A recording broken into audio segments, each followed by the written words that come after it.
നമസ്കാരം.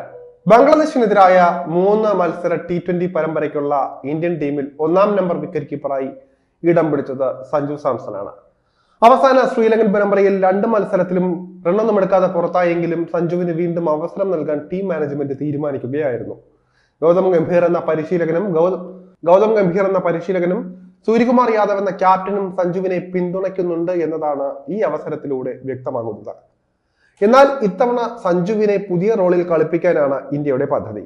3-ാം നമ്പറിൽ ബാറ്റ് ചെയ്യാൻ ആഗ്രഹിക്കുന്ന സഞ്ജുവിനെ ഓപ്പണർ റോളിലേക്ക് എത്തിക്കാനാണ് ഇപ്പോൾ ഇന്ത്യയുടെ പദ്ധതി എന്നാണ് വിവരം.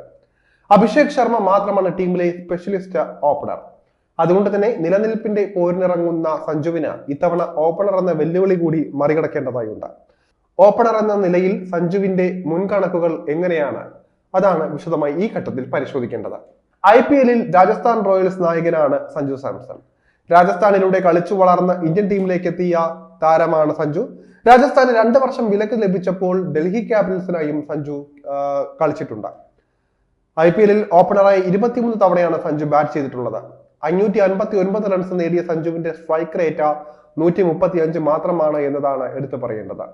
3 അർദ്ധ സെഞ്ചുറികളും ഓപ്പണറായി സഞ്ജു നേടിയിട്ടുണ്ട്. അടിച്ചു തകർക്കുന്ന ബാറ്റർ ആണെങ്കിലും ഓപ്പണർ റോളിൽ അധികം മിന്നിക്കാൻ സഞ്ജുവിന് സാധിച്ചിട്ടില്ല എന്നതാണ് കണക്കുകൾ വ്യക്തമാക്കുന്നത്. 3-ാം നമ്പറിൽ മിന്നിക്കാൻ സഞ്ജുവിന് കഴിവുണ്ട്. ഡൽഹിക്കായി സഞ്ജു സെഞ്ചുറി പ്രകടനം നടത്തിയതടക്കം മികച്ച പ്രകടനം 3-ാം നമ്പറിൽ കാഴ്ചവെക്കാൻ സാധിച്ചിട്ടുണ്ട്. എന്നാൽ ഓപ്പണർ റോളിൽ സഞ്ജുവിന്റെ IPL കണക്കുകൾ അത്ര മികച്ചതല്ല എന്നതാണ് വസ്തുത. ഇന്ത്യ ഇതിനോടകം T20 ഓപ്പണറായി സഞ്ജുവിനെ പരീക്ഷിച്ചിട്ടുണ്ട്. അയർലൻഡിനെതിരെ സഞ്ജു ഓപ്പണറായി അർദ്ധ സെഞ്ചുറി നേടി തിളങ്ങിയിട്ടുമുണ്ട്.